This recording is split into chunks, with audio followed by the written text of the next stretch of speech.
Ev der çayxaneyeke malnişîna yal avcıları ye. Li Stenbolê gelek çayxaneyên bi vî rengî hene ku ji aliyê şaredariyan ve hatine vekirin. Malnişînên ku serê sibêtên van çayxaneyan heya êvarê dema xwe li vir diborînin û êvarê vedigerin malên xwe.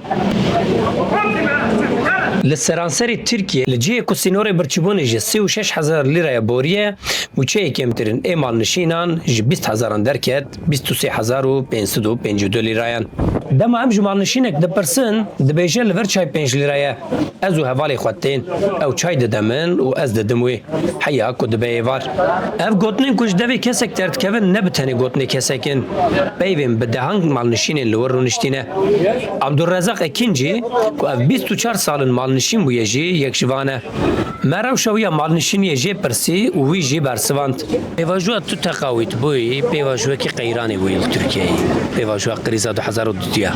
بله Du wî pêvajoyê de te çi qas maaşlistan tê bîrate. دما کو استقاوت بوم و بشوندا ماموري کو ج دولت را دخوتين معاش من د سر يوان رابو دبن يوان را نيم بو îro maaşê karmendekî ser heftê hezarê ye. Êwe jî ew dem wego ji ê memûrekî zêdetir bû lê belê îro bûye ji sisyan yekê wê hema hema. حتى نها حتى رجا إيروجي بيستو 3500 مثلا بريا خانية مجي بيستو 1000 قالوا زب وي 1000 الدنيا زب شوي كاربم مهكي جيانا خو بدما مشاندم Deviyete dematên gelte dikarî mesela bi dirrehetî tiştekî ku dixwazin tu ji wara bikariye.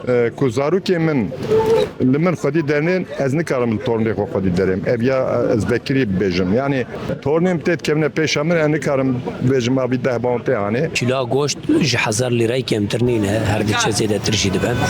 Dîsa kilo sebze fêkiyan gele zêde ye ji 40 lîre dest pê dike diçe.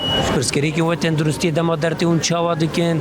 بله ازو حوالا خونه براستی ام دمال دمانه ام هر دو تنینه کتب بجی ام هر شقرا تشتکی بسلین نممکنه زاروکی من او دخفتن او تینن جمرا yani ام بخواه نیف کیلو گوشت بسلین ابیا نممکنه دولت جمر دبیجه تو ایرو چوی نخوشخانه توی حوقت پره بینی حقی نیرتنه جی جمع دستینه جزئی پرا کی belki اولو باقو وصاد دبیجه ama cüz'i para ki jber ku demin ev cüz'i para ji boy min dibe pere ki gelek gelek giran.